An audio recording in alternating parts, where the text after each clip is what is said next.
Ah, ngayon mga kababayan, dito tayo kay Trillanes. Maniwala ba kayo mga kababayan na walang pera si Digong? Sa mga nilabas ni Trillanes na binasa ko ngayon sa inyo isa-isa, imposibleng hindi po totoo na wala silang pera. Ngayon, eto naman panibago. Etong mga nilabas ni Senador Antonio Trillanes na ebidensya, ito po ay para siguro sa ICC or baka dito kunin, no? Yung ebidensya ng ICC. Wait lang ha, mga kababayan, hanapin ko lang. Nako, kakaiba ito. Oo, sabi ni Senador Antonio Trillanes na huwag kayong magpaniwala sa war on lies ni Duterte. Ito na ha. I-play ko lang dito yung ating short. Ako po mga kababayan, magandang umaga, magandang gabi, magandang hapon. So ito na, mga kababayan. Speaking of Pilipinas, no? Speaking of Duterte in the Philippines. Ayan. Alam nyo ba na ngayon lang natin napagtanto-tanto na hindi po sundalong kanin si Mayor Antonio Trillanes, kundi lahat po ng kanyang sinabi at lahat po ng kanyang pinanghahawakang ebidensya ay totoo. Una, bakit nga ba hindi siya kinasuhan ng mga Duterte kung peke ang pinapakalat niya? Yeah? So ito po, alam nyo ba na sabi ni Senador Antonio Trillanes na si Michael Yam ang pinaglingkuran ni Duterte, hindi tayong Pilipino. Panuorin at pakinggan ninyo ito. Sana ni Duterte rin ang nagpasok ng mga pogo sa Pilipinas. Itong pogo ay naging ugat ng iba't ibang krimen.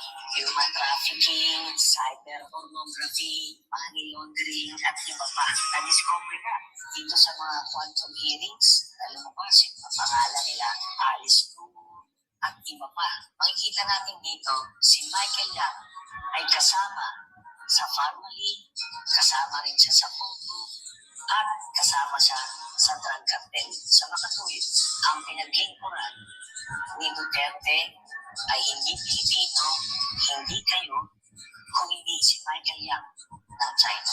Sa mga nagsasabi na ang lahat ng mga nangyaring ito ay isang political na away between Marcos at Duterte. 2017 pa lang ay final ko na ang kaso. Wala pa po sa pwesto si President Marcos. Halos 8 taon na inimbestigahan ito ng ICC. Napunta lang ito ngayong panahon ng Presidente si President Marcos. Hindi po ito pangilipid kay Duterte, kundi isa po itong katunayan na mayroong justisya sa mundo. Ang sindikato ni Duterte, klaro naman po. Diba, mga kababayan? Narinig ninyo, sinabi ni Senador Antonio Trillanes na grabe po ang kasinungalingan ni Digong. Grabe, hindi siya naging presidente para sa taong bayan. Naging presidente siya dahil sa pagiging puppet niya sa mga Chinese na drug lord. Kita nyo naman, ito lahat na mga nilabas ni Senador Antonio Trillanes, mga kababayan, yun po yung patunay na kung saan pwede nilang i-show sa ICC ito, mga kababayan. Akala nyo hindi totoo yan? Oo, lahat yan, mga kababayan. Eto na, mga kababayan. Eto na daw. Ito pa. Meron pang isa. Mga kababayan, meron akong i-share sa inyo ngayon.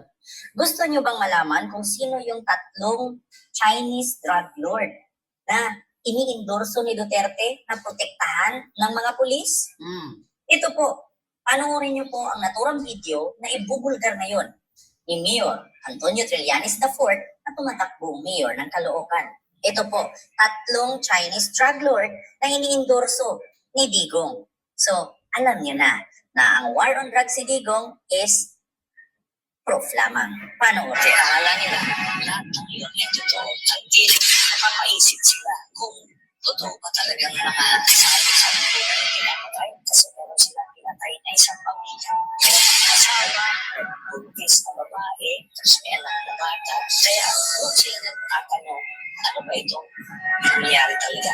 Lumabas ang sagot noong 2003, nung nakilala ni Mr. Las Cañas, si Michael Yang, Sammy G, at Charina. Ito ay inendorso sa kanila ni Duterte o proteksyonan nila. Nakita nila na itong mga Chinese drug lords na ito nag-iimport ng mga chemicals na pagbuo ng mga shabu. Ito ay nag-export papunta sa ibang bansa, ginagamit ito pang supply ang benta. Ito ay benta rin kasi at pinapapakay nila yung mga Chinese chemists na nandun. At meron pa silang inilabas na siyam na Chinese na galing din doon sa Shabu Laboratory na inutusan sila ni Duterte na patayin lahat.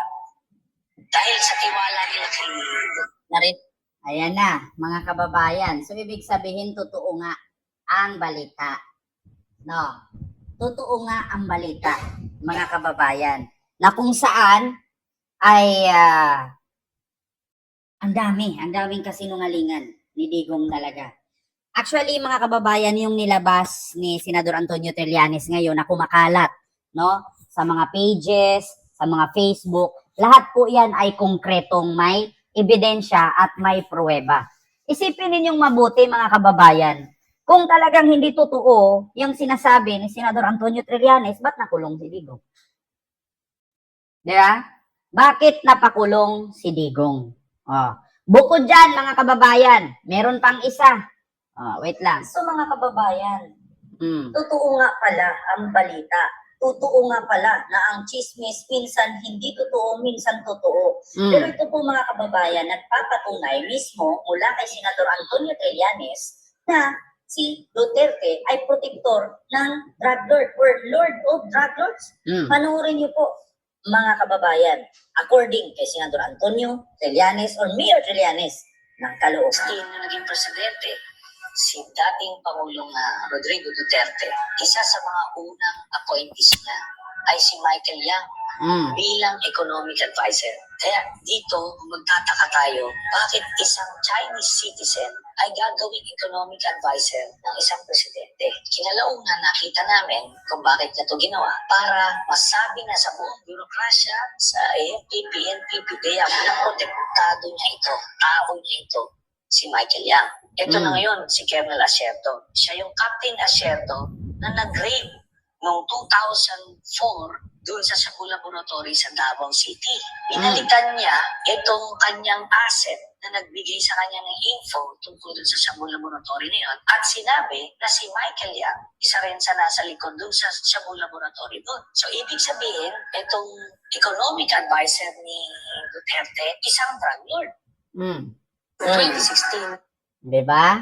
Kita nyo, mga kababayan. Totoo. Naku po mga kababayan, Oh. mga kababayan, meron akong i-share sa Ano na? Actually, marami yan ha, mga kababayan. May kopya ako dyan. Kung gusto ko ipakita sa inyo isa-isa, napakadami.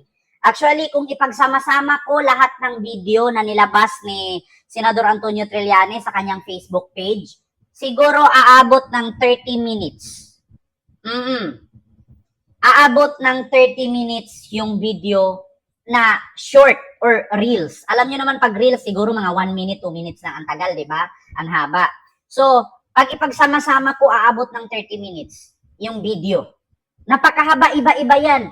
Ilan ang namatay, paano niya gawin yung list, sino ang inutusan, saan tinapon, saan nilibing. Kaya ito, inilabas ni Senador Antonio Trillanes yung ebidensya. Yan pwedeng gamitin sa ebidensya yan, yung nilabas ni Senador Antonio Trillanes para sa kay Digong sa ICC. Kasi napakadami.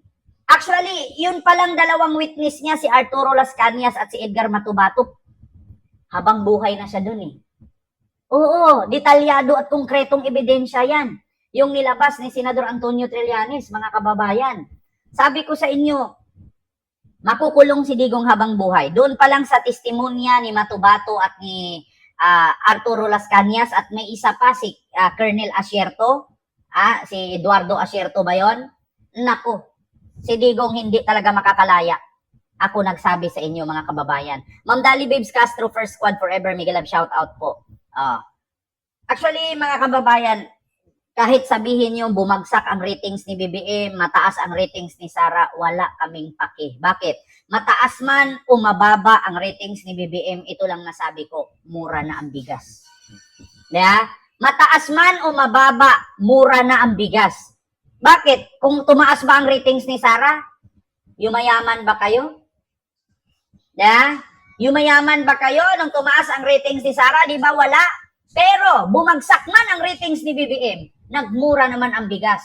Ano ngayon kay Digong noon? Magkano ang kilo ng bigas ng panahon ni Digong? Ang gasolina, 90 ang 1 litro. Ang bigas, 80 hanggang 90 ang kilo.